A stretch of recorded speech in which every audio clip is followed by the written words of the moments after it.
in 1956, in the dead center of Brazil, there was nothing.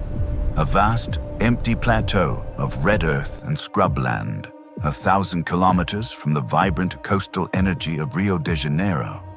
4 years later, it was the site of one of history's most audacious gambles. A brand new, hyper-modernist capital city built from scratch that would eventually cost an estimated $50 billion.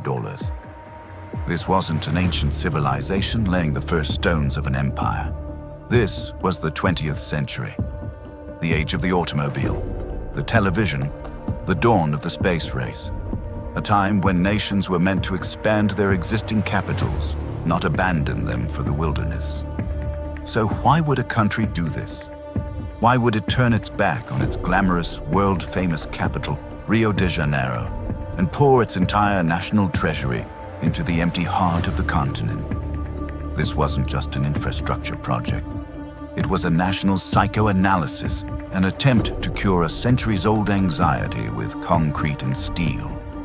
This is the story of Brasília, the city built on a dream, and the puzzle of why it exists at all. To understand Brasília, you first need to understand a fundamental, almost psychological, truth about Brazil. For over 400 years, Brazil was a country that lived with its back to itself. From the moment the Portuguese arrived in the 1500s, life was tethered to the Atlantic coast. The colony was a string of coastal settlements, Salvador, Recife, Rio de Janeiro, designed to extract resources like sugar and gold and ship them back to Europe. The vast interior, an immense wilderness known as the Sertão, was a place of myth and fear. It was the great unknown, a barrier, not a destination. This created a deep-seated national complex. All the power, all the wealth, all the culture was concentrated in a thin coastal strip, while the immense heartland of the nation remained an afterthought. The capital city reflected this. First, it was Salvador in the northeast. Then, after the gold rush, it moved south to Rio de Janeiro in 1763. Rio became the glittering face of Brazil. A city of breathtaking beauty, nestled between mountains and sea, it was the cultural and political center of the empire, and later, the Republic. But for a growing number of Brazilians, Rio was also a symbol of the problem. It was crowded, chaotic, and vulnerable. Its politicians were seen as being disconnected from the rest of the country, susceptible to the whims of the city's powerful elites and the pressures of its dense population. And geographically, it reinforced the coastal identity, keeping the nation's focus on the sea, on Europe, on the outside world, rather than looking inward. The idea of moving the capital to the interior wasn't new. It was a recurring national obsession. The first whispers of it date back to the 18th century. In 1823, just a year after Brazil's independence from Portugal, the statesman José Bonifácio de Andrada e Silva officially proposed building a new capital in the interior and even suggested the name Brasília. The idea was enshrined in Brazil's first republican constitution in 1891, which mandated that a patch of land be set aside in the Central Highlands for a future federal capital. Expeditions were sent to survey the land. Reports were written. The spot was chosen. And then, nothing happened. For 60 more years, the project remained a patriot's fantasy, a clause in a constitution that nobody had the political will or the sheer audacity to actually execute. The dream of the interior remained just that, a dream, until one man made it the central promise of his entire political career.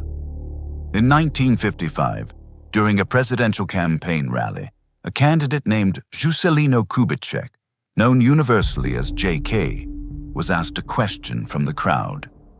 If elected, would he finally honor the Constitution and build the new capital?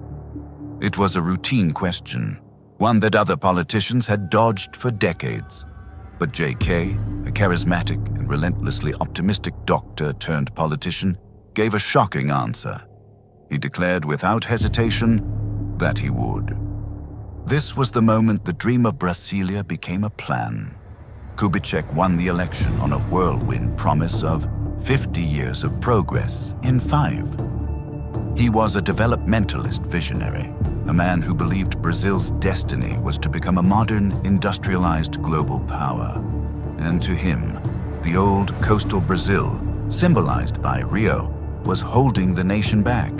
To achieve 50 years of progress in 5, Brazil needed a shock to the system. It needed a grand gesture, a project so massive and so symbolic that it would physically and psychologically reorient the entire country. Brasília was to be that gesture. It was to be the ultimate symbol of the new Brazil, modern, bold, and finally, a nation that faced its own interior. But the opposition was immense. To his critics, the plan was an act of pure madness, a colossal waste of money that the country couldn't afford. They called it a pharaonic project, a monument to one man's ego that would bankrupt the nation. Building a single road to the proposed site was a monumental task in itself. Building an entire city, a functioning capital with ministries, housing, and infrastructure in the middle of a desolate plateau, 1,000 kilometers from any major supply center, seemed impossible. The logistics were a nightmare. Everything, from steel beams to bags of cement, from workers to food, would have to be flown in or trucked over primitive, unpaved roads. Kubitschek, however, was undeterred. He saw the new capital as a catalyst for development. Building it would require a network of new highways, connecting the isolated interior to the rest of the country for the first time. It would draw people and investment away from the overcrowded coast and force the nation to finally conquer its own vast territory. For J.K., Brasília wasn't just about moving a government. It was about creating a new national destiny, and he would build it in a single presidential term. The clock started ticking. The impossible project had begun. With the location set and the political will secured, the next question was, what would this city actually look like? This couldn't be just another city that grew organically over time. It had to be born whole, a fully formed vision of the future. In 1957, a national competition was held to choose a master plan. The winner was not a famous architect, but a quiet, respected urban planner named Lúcio Costa.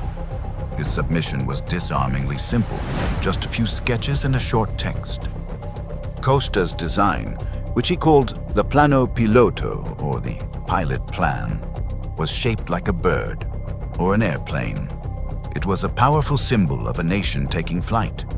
The design was elegant in its logic.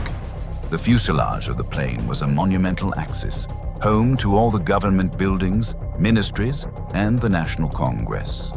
The wings were the residential zones, and where they met was the commercial and cultural heart of the city. There was no chaotic downtown, no jumble of residential and commercial streets. Everything had its place. It was a vision of perfect, rational order. To bring this vision to life, Costa enlisted the help of his friend, the brilliant and radical architect Oscar Niemeyer. If Costa provided the city's skeleton, Niemeyer would give it its soul. A protégé of the modernist master Le Corbusier, Niemeyer was a genius with reinforced concrete. He rejected the boxy, rigid forms of traditional modernism and instead created buildings that were fluid, sculptural, and breathtakingly beautiful. He said he was inspired by the flowing curves of Brazil's mountains, its winding rivers, and the female form. For Brasília, Niemeyer designed a collection of architectural masterpieces that are still stunning today. The bowl and dome of the National Congress building, representing the open and closed houses of Parliament. The crown-of-thorns structure of the Metropolitan Cathedral.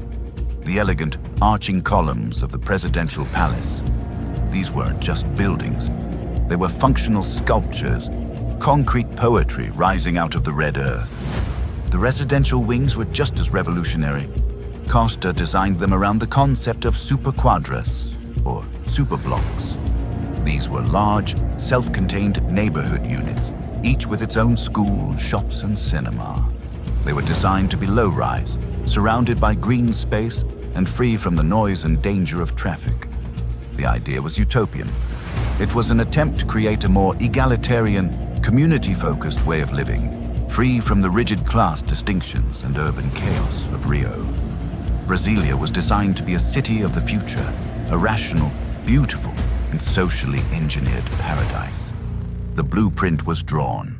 Now, all they had to do was build it. The construction of Brasília was a feat of human endurance that borders on the mythic. To meet Kubitschek's impossible deadline to inaugurate the capital in April 1960, work continued 24 hours a day, 7 days a week, under the harsh sun of the plateau. A legion of workers, numbering over 60,000, descended on the site. They came from all over Brazil, especially from the impoverished northeast, drawn by the promise of work and a new beginning. They were called affectionately the candangos. These workers lived in sprawling makeshift encampments, enduring primitive conditions, dust and isolation, to build the city of the future. They were the unsung heroes of Brasília, the ones who mixed the concrete and laid the foundations of the utopian dream. And in a staggering feat of logistics and labor, they did it. On April the 21st, 1960, just 41 months after construction began, Brasília was officially inaugurated as the new capital of Brazil. It was a moment of immense national pride, the culmination of Kubitschek's promise. The dream was now a concrete reality, but the reality was far more complicated than the blueprint. The utopian vision of an egalitarian city quickly ran into the messy complexities of real life. The candangos who built the capital could not afford to live in the pristine superblocks they had created. Instead, they settled in the sprawling satellite cities that sprang up around the pilot plan, creating the very urban segregation that Brasília was designed to eliminate. The city built to unite Brazil ended up with a starkly divided social geography of its own. And for its new inhabitants who moved from Rio, life in the new capital was a culture shock. They found the rational order of the city to be sterile and alienating. The vast open spaces and monumental scale designed for cars, not people, felt isolating. People missed the chaotic, vibrant street life of the old capital. For decades, Brasília was criticized as a cold, soulless city, an artificial paradise that lacked the organic warmth of a real community. Today, the legacy of Brasília is still debated. Is it a modernist masterpiece, a UNESCO World Heritage Site, and a testament to the power of national ambition?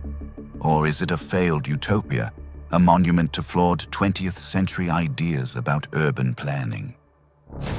The answer is probably both. Its design is still controversial, but many of its residents have grown to love its unique quality of life, its green spaces, and its organized calm. And undeniably, the city achieved its primary goal. It shifted Brazil's focus inward, spurred the development of the vast interior, and integrated the nation in a way that had never been possible before. In the end, the story of Brasília is about more than just a city. It's a story about the audacity of a national dream. It was a gamble of epic proportions, an attempt to build not just a new capital, but a new Brazil. It was born from a deep-seated desire to break with the past, to redefine a nation's identity, and to leap into a future of its own making. The city stands as a powerful, concrete lesson in the ambitions and the limitations of grand, top-down planning. It forces us to ask a fundamental question. What is the purpose of a capital city? Is it meant to be a practical administrative center that reflects the nation as it is? Or can it be something more, a symbol, an aspiration, a tool to shape what a nation wants to become? Brasília is one of the 20th century's boldest answers to that question. A $50 billion city in the middle of nowhere that tells us more about the power of a national idea, for better and for worse, than almost any other place on Earth.